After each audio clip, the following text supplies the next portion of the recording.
Welcome back to High School History. In today's Themes in Indian History, we will look at Theme 8, Peasants, Zamindar and the State, Agrarian Society and the Mughal Empire, circa 16th and 17th centuries. Now this chapter is very theoretically heavy. Content-wise, it's a very heavy chapter. So I hope I will be able to do justice to help you revise this chapter better. Do not forget to hit the thumbs up button if you like the video, and don't forget to subscribe so that you can get notifications for my next video as well. Now let's start with today's proceedings. So when we first talk about 16th and 17th centuries, it's really the zenith of the Mughal Empire. Mughal Empire was largely agrarian in nature. So peasants and agricultural production was really the mainstay of Mughal economy. The village was the basic unit of agrarian society, and the village was inhabited, like it is even today, by peasants who tilled the soil, sowed the seeds, harvested, and also engaged in production of agro-based goods such as sugar and oil. Agricultural practices were different due to different land types and terrain. So you had settled agriculture, shifting agriculture, and even small patches of farming within forests. Now, what are the sources of information when we study the Mughal agrarian economy? Now, obviously, peasants were leaving behind no records. They were not a literate society. And I think they were struggling to make a livelihood and really had very little time, if at all, or even the ability to put things down in writing. So we have to depend upon chronicles, documents from the Mughal court, like Ain-i-Akbari by Abul Fazl, who kept meticulous records of arrangements made by the state to ensure cultivation, to enable the collection of revenue by the agencies of the state, and to regulate the relationship between the state and the Zamindar. Now, the central purpose of the Ain was to present a vision of Akbar's empire where social harmony was provided by a strong ruling class, and it was said that any revolt or assertion of an autonomous power against the Mughal state was predestined to fail. But we must remember that Ain-i-Akbari remains a view from the top. If we look outside of the capital region, we have a lot of revenue records from Gujarat, Maharashtra and Rajasthan, and also extensive records of the East India Company. Though the East India Company records are post-18th century, they still help in at least creating a background for what Mughal revenue system was like. Now, all of these records, for example, the local revenue records and the East India Company records, they often talk about conflict between the peasants, the Zamindar and the state.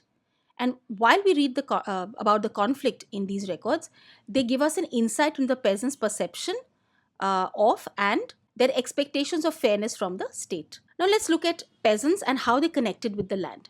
So the word Rayat or Riaya or Muzariyan, Kisan or Asami are used to refer to peasants. Now when we look at these records, again and again we come across two kinds of peasants. One is the Khudkasht. Now, the Khudkasht were residents of the village in which they held their land. So, they lived and worked in the same village. The second type of peasant was the Pahi Kasht or the non-resident cultivator who belonged to some other village but cultivated the lands elsewhere on a contractual basis. People became Pahi Kasht either out of choice, for example, when terms of revenue in a faraway village were more favorable, or out of compulsion. For example, if there were some natural calamities. Now, the basic agricultural tools that were owned by the peasants, but take care, not all of them owned all of these tools, but these were the basic necessities. You would need a pair of bullocks, at least 2 plows, which was a bare minimum, which a large number of peasants actually did not even own, so they would rent out from someone. When we look at land ownership and compare different regions, in Gujarat, 6 acres, a farmer owning 6 acres was considered to be affluent. Whereas in Bengal, 5 acres was enough. If somebody owned 10 acres of land in Bengal, they would be known as a rich Asami. Individual ownership of land was recognized, and sale and purchase of land was quite vigorous. So there was a ready market for sale and purchase of land at this point of time. Farming is not possible without irrigation. So what are the sources of irrigation? What we do see in the Mughal period is that there is a constant expansion of agriculture due to abundance of land, availability of labor, and the mobility of peasants. We've already seen in the previous slide how the Pahi Kasht was willing to move out of his own village if he got better terms elsewhere. They grew basic staples such as rice, wheat or millets, and areas with more than 40 inches of annual rainfall were rice producing areas. Lower rainfall regions would produce wheat and millets. We obviously know that monsoon continues to be the backbone of Indian agriculture. It was true even then. And we also have evidence of the state supporting irrigation by building new canals, which were called Neher or Nala, and repairing old ones. Farming was labor intensive, it required animal power. The wooden plow with the iron tip did not furrow too deep, which helped in conserving soil moisture.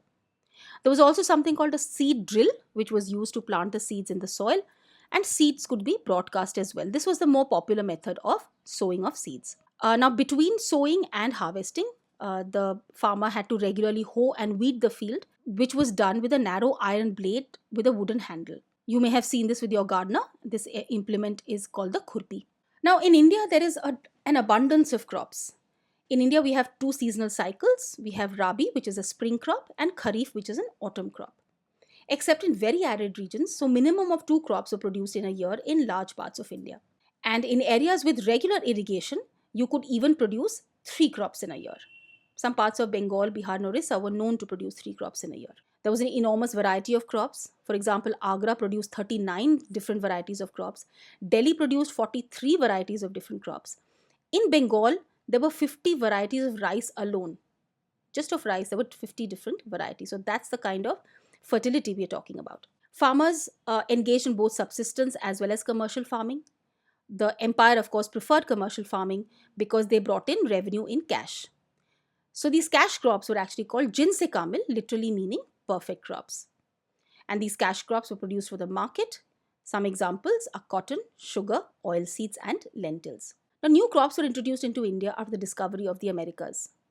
Maize, vegetables like potatoes, tomatoes, and chilies were introduced. Among fruits, pineapple and papaya came to India as well. Now, let's look at the village community. Now, in any village community, there were three constituents. So, you had the cultivators, you had the Panchayat, and the village headman, who was called Mukadam or Mandal. Caste was extremely important in the rural milieu, and there were deep inequalities on the basis of caste. Peasants could be highly heterogeneous. They could range from rich farmers to majors or menial landless laborers. Exploitation was really part and parcel of the economic life of the village. Among Muslim communities, menials like the halal khora were housed outside of the boundaries of the village. Similarly, the Mallahzadas, literally sons of boatmen, in Bihar were comparable to slaves. Caste and poverty were directly correlated. But we also see some examples of social mobility. For instance, in a manual from 17th century Marwar, we have references of Rajput peasants who shared the same area with the Jats. Jats were seen as lower in the caste hierarchy. In Uttar Pradesh, we had the Gauravas who cultivated the land around Vrindavan, and they actually sought Rajput status in the 17th century. Castes such as the Ahirs, Gujars, and Malis rose in the hierarchy because of the profitability of cattle rearing and horticulture. In the eastern regions, intermediate pastoral and fishing castes like the Sadgops and the Kaivartas acquired the status of peasants. So, caste was never really a frozen or fossilized entity in India. There was always a lot of mobility. Now, let's look at the Panchayat and the headmen who ran the affairs of the village. So, Panchayat was an assembly of elders, usually consisting of important people of the village with hereditary rights over their property. In mixed caste villages, the panchayats could be heterogeneous. It was an oligarchical system, but the menial come agricultural worker was very rarely, if ever, represented in the panchayats. All decisions made by the panchayats were binding on all people living within the village. The panchayat was headed by a headman called Mukadam or Mandal, and it is suggested by some scholars that the headman was perhaps chosen through the consensus of the village elders, and this choice had to be ratified by the Zamindar. The headman would hold office as long as they enjoyed the confidence of the village elders, failing which they could be dismissed by them. So, becoming the headman was never a hereditary business.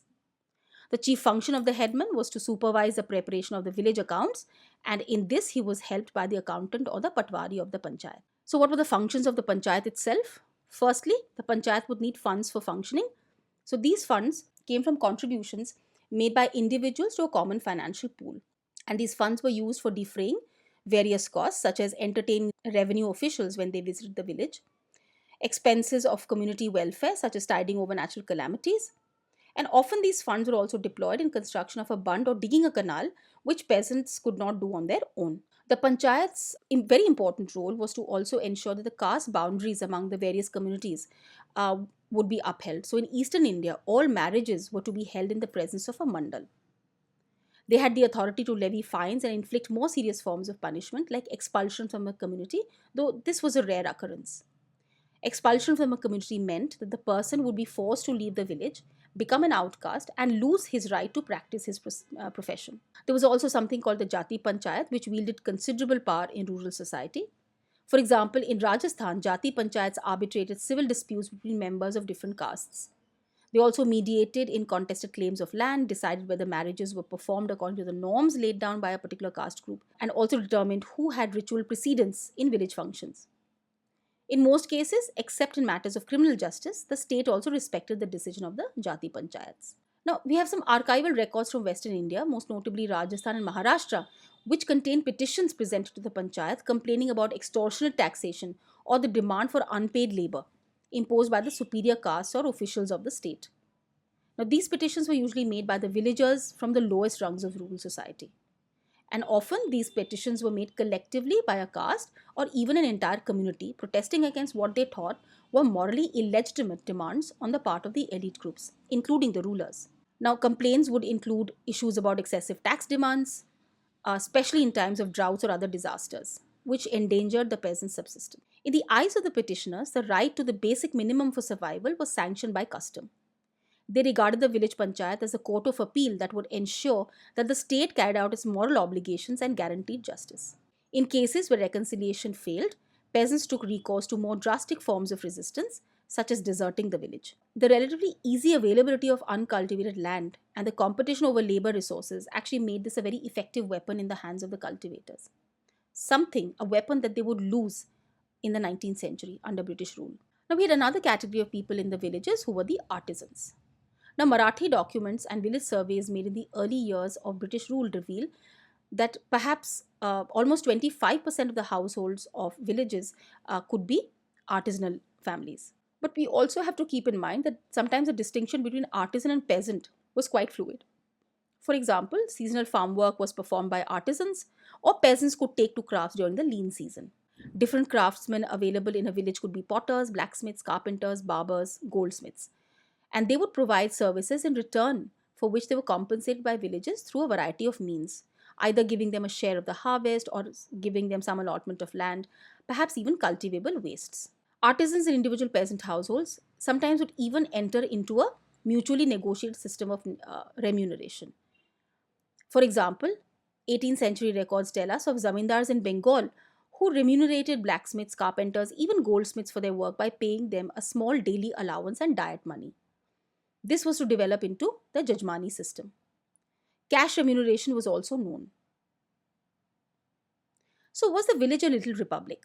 With the five elders and then they co-opting one among them as the village headman. So some British officials in the 19th century saw the villages as little republics made up of fraternal partners sharing resources and labor collectively. But this did not mean that there was egalitarianism in the villages. There was individual ownership of land and other assets, which led to deep inequities based on caste and gender. A group of powerful individuals would decide the affairs of the village, and they did not shy away from exploiting the weaker sections and had the authority to dispense justice. More importantly, a cash nexus had already been established through trade between villages and towns. So villages were never really far removed from towns. In the Mughal heartland also, revenue was assessed and collected in cash, and artisans producing for the export market, for example weavers, received their advances or wages in cash, as did producers of commercial products like cotton, indigo, or silk. What was the role of women in agrarian society?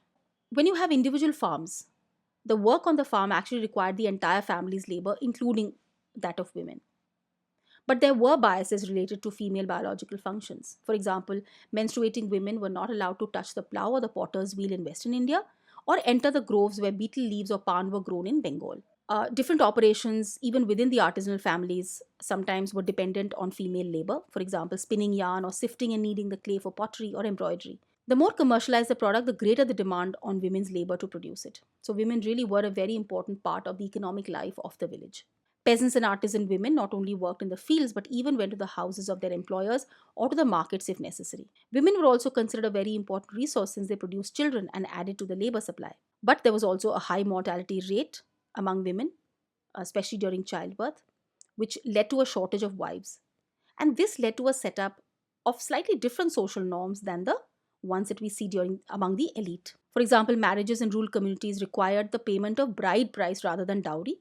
Remarriage was considered legitimate both among divorced as well as widowed women. But also, that women's reproductive role was so important, this also led to the fear that people would lose control over women. So, according to established social norms, the household had to be headed by a male.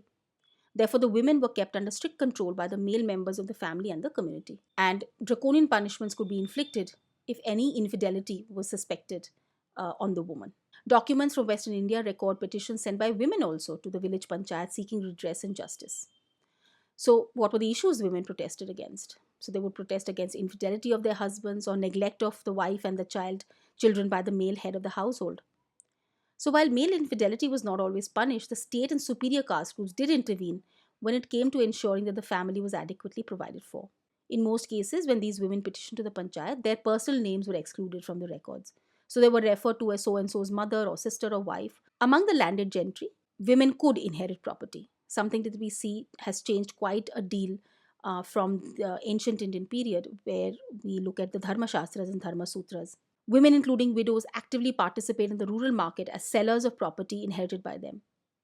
We also have Hindu and Muslim women who inherited zamindaris, which they were free to sell or mortgage. So, one of the biggest and most famous of the 18th century zamindaris was that of Rajshahi, and it had a woman at the helm. We now turn to forests and tribes. Now, beyond the settled villages, when we look at old records, what emerges is perhaps 40% of India was under forest or jungle and scrubland or kharbandi. Forest dwellers were called jungli. It had nothing to do with being uncivilized. It was simply those people who eked their livelihood from the forest. They were called junglis. So their income perhaps came from gathering of forest produce, hunting, and shifting agriculture. Often their work was seasonal. For example, among the Bhils, spring was reserved for collecting forest produce, whereas summer was for fishing. And monsoon months they cultivated, and autumn and winter for hunting. For the state, the forest was a subversive place. It was a place of refuge for troublemakers. So Babar in Tuzuki Babari says that jungles provided a good defense behind which the people of the Pargana became stubbornly rebellious and paid no taxes. But there were inroads which were made into the forest. External entry into the forest was done in different ways. One, the state required elephants for the army. So forest tribes had to provide a peshkash of elephants, among other things, to the state. The state also organized a royal hunt. Now, the royal hunt was a time when the king would probably travel around the forest or nearby the forest. Often, the chroniclers of the time, they say that the king traveled from place to place on the hunt so that he could directly connect with the people. I think they also wanted to extend their control, or at least tell the people that they owned the forest as well. We also see a spread of commercial agriculture in the forest region. So, forest products like honey, beeswax, and gumlac were in great demand. Some items such as gumlac became a major item of overseas export as well. We also have tribes like the Lohanis in Punjab who were engaged in overland trade between India and Afghanistan, and the town country trade in Punjab itself. In fact, what we also see that many tribal chiefs were becoming zamindars or even kings, and for this they were required to build up an army. So they began to recruit people from their own lineage groups or demanded that their fraternity provide military service. When you look at tribes in the Sindh region, some had armies comprising 6,000 cavalry and 7,000 infantry. In Assam, the Ahom kings had their pikes, people who were obliged to render military service in exchange for land, and the capture of wild elephants was considered a royal monopoly by the Ahom kings. The transition from a tribal to a monarchical system had fully developed by the 16th century.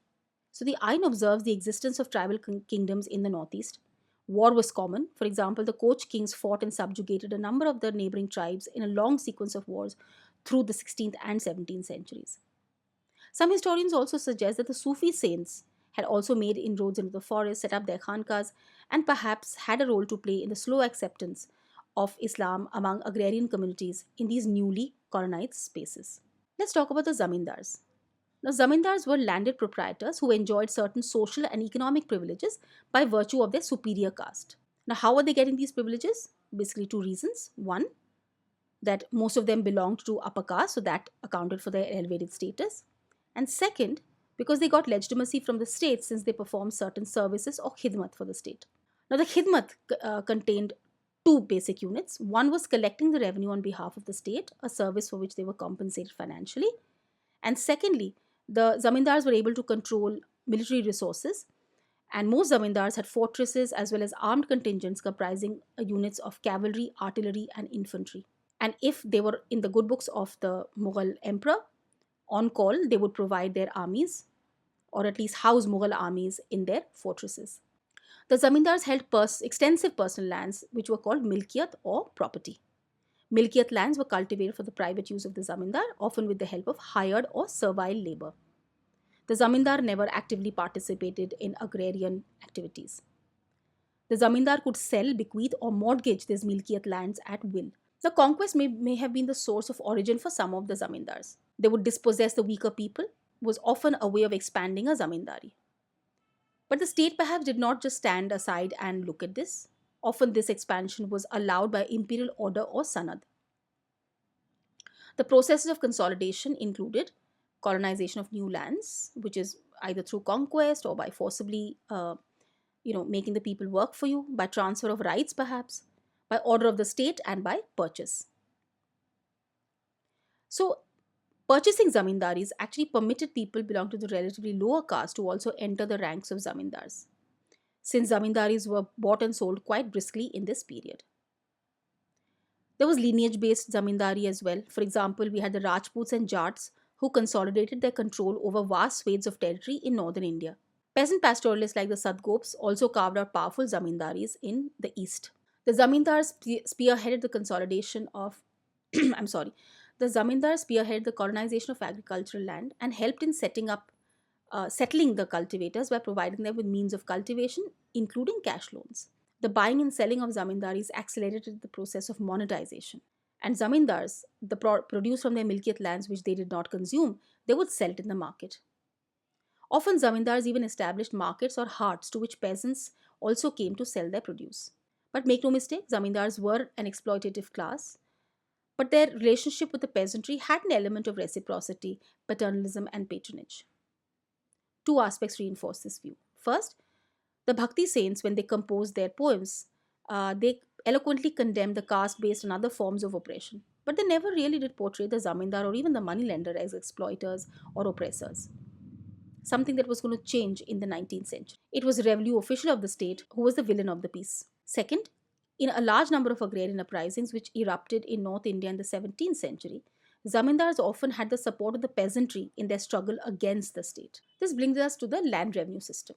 Land revenue was the most important source of income for the state. Therefore, revenue collection apparatus had to be well organized, and this was done by the office or the daftar of the diwan. After extensive surveys of land, revenue burden was fixed. Now, this had two stages. The first stage was jama, that is, the amount being assessed in advance. So, both cultivated and cultivable lands were measured in each province, and then averages were worked out, and the jama was calculated. The Ain compiled the aggregates of such lands during Akbar's rule, and efforts to measure land continued under subsequent emperors as well. For example, in 1665, Aurangzeb expressly instructed his revenue officials to prepare annual records for the number of cultivators in each village. But we must remember that not all areas were equally measured. Forests covered huge areas of the subcontinent and therefore remained unmeasured. The second stage of revenue collection was hasil, that is, the actual amount being collected. And this was done after the harvested crop came in. The Amil Guzar, or the revenue collector, was instructed to collect revenue either in cash, and if the peasant was unable to pay in cash, even kind payments were accepted. 16th and 17th century India saw a lot of inflow of silver. Now, why was that? Basically due to increasing international trade. But why was international trade increasing at this time? One, because there was political stability of contemporary empires in China, Persia, and Turkey, which helped establish international trade links. Western Europe was out on its voyages of discovery, opened up the New World, and this resulted in a massive expansion of Asia and particularly India's trade with Europe. This resulted in a greater geographical diversity of India's overseas trade, as well as an expansion in the commodity composition of this trade. International trade brought in huge amounts of silver bullion into Asia to pay for goods procured from India, and a large part of that bullion actually came into India itself. In fact, this is what happens in 16th and 17th centuries, that we have a remarkable stability of metal currency, particularly the silver rupiah in India. This facilitated an unprecedented expansion of minting of coins and circulation of money in the economy, as well as the ability of Mughal states to extract taxes and revenue in cash. And all this despite the fact that India does not have a lot of silver deposits. The testimony of an Italian traveler, Giovanni Carreri, who passed through India circa 1690, provides a graphic account about the way silver traveled across the globe to finally reach India. He called India the great sinkhole of the world's gold and silver. Now, right through this chapter, we've constantly made references to the Ain-i-Akbari. What really was it? Ain-i-Akbari was this huge chronicle written by Abul Fazl Allami. It was a large historical administrative project of classification undertaken by Abul Fazl at the order of Emperor Akbar. It was completed in 1598, which was the 42nd regnal year of Emperor Akbar, and this had gone through 5 revisions. But Ain was part of a larger project of history writing commissioned by Akbar. This history, known as the Akbarnama, comprised of 3 books. The third book in this compilation was the Ain-i-Akbari, which was really a compendium of imperial regulations and a gazetteer of the empire. So, what was the importance of the Ain-i-Akbari? One, because it was a detailed account of organization of the court, administration, and army. It told us about the sources of revenue and the physical layout of the provinces of Akbar's empire. It tells us about literary, cultural, and religious traditions of the people. Now, collecting and compiling all of this information systematically was a very important imperial exercise. Why? Because it informed the emperor about the varied and diverse customs and practices prevailing across his extensive territories. But we need to keep in mind that Ain-i-Akbari was always a view from the top. However, Ain-i-Akbari was also much more than just a reproduction of official papers. The fact that it was revised 5 times by the author suggests a high degree of caution and search for authenticity. For example, Abul Fazl tells us somewhere that oral testimonies were cross-checked and verified before being incorporated as facts in the chronicle. In the quantitative sections, all numeric data was reproduced in words so as to minimize the chances of subsequent transcriptional errors. Even today, when we talk about money, we usually write them both in figures and in words. So, Ain was the third book of the Akbarnama, and let's look at the further structure of the Ain. So, Ain is made up of 5 further books, which are called daftars, of which the first 3 books describe the administration. So the first book is called Manzil Abadi, which concerns the imperial household and its maintenance. The second book is called Sipah Abadi, which covers the military and civil administration and the establishment of servants. And this book also includes notices and short biographical sketches of imperial officials. The third book, called Mulk Abadi, is the one which deals with the fiscal side of the empire and provides the rich quantitative information on revenue rates, followed by the account of the 12 provinces. The fourth and the fifth books or daftars deal with the religious, literary, and cultural traditions of the people of India and also contain a collection of Akbar's auspicious sayings. Now, what is this account of the 12 provinces? This section has a detailed statistical information which includes geographic, topographic, and economic profile of all subas and their administrative and fiscal divisions. So, sarkars, parganas, mahals, total measured area, assessed revenue, jama, and so on. And goes on to give a detailed picture of the sarkars below the suba. This it does in the form of tables which have 8 columns giving the following information. So, parganat or mahal, how many kilas, the arzi and the zamini pemuda or the measured area, the nakdi, which is revenue assessed in cash, saryughal or the grants of revenue in charity, details about the zamindar, and columns 7 and 8 contain details about the caste of these zamindars and their troops, including horsemen and their foot soldiers, and even the elephants that they owned. What were the limitations of the Ain? We find numerous errors in totaling, but these are generally minor and don't really detract from the overall quantitative veracity of the manuals. Maybe there were mistakes in just addition or simply copying. Another problem is the skewed nature of the quantitative data. Data was not collected uniformly from all of the provinces. So the best data is available from the Agra and Delhi region or maybe the Lahore region. But in the more outlying regions of the empire, we don't have a lot of this data.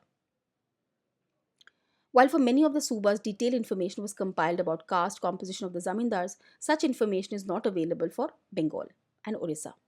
While the fiscal data from the subas is remarkable for its richness, some equally vital parameters such as prices and wages have not been documented. The detailed list of prices and wages that Ain does provide is mainly derived from data pertaining to areas in or around the imperial capital of Agra and is therefore of limited relevance if we want to study the entire subcontinent. So before we conclude today's revision, let's look at a few things. One, that Ain is still an extraordinary document. It provides a fascinating glimpse into the structure and organization of the Mughal Empire. It gives us valuable quantitative data about its products and people. Abul Fazl achieves a major breakthrough in the a tradition of medieval chroniclers who so far wrote mostly about remarkable political events like wars and conquests, political machinations, and dynastic turmoil. Information about the country, its people, and its products was mentioned only incidentally and as embellishments to the essential political thrust of the narrative. Ain completely departs from this tradition, as it recorded information about the empire, the people of India, and thus constitutes a benchmark for studying India at the turn of the 17th century. The value of the Ain's quantitative evidence is uncontested where the study of agrarian relations is concerned, but it is the information it contains on people, their professions and trades, and on the imperial establishment and the grandees of the empire, which enables historians today to reconstruct the social fabric of India at that time. I hope today's session was useful and helpful to you. High School History wishes you all the best.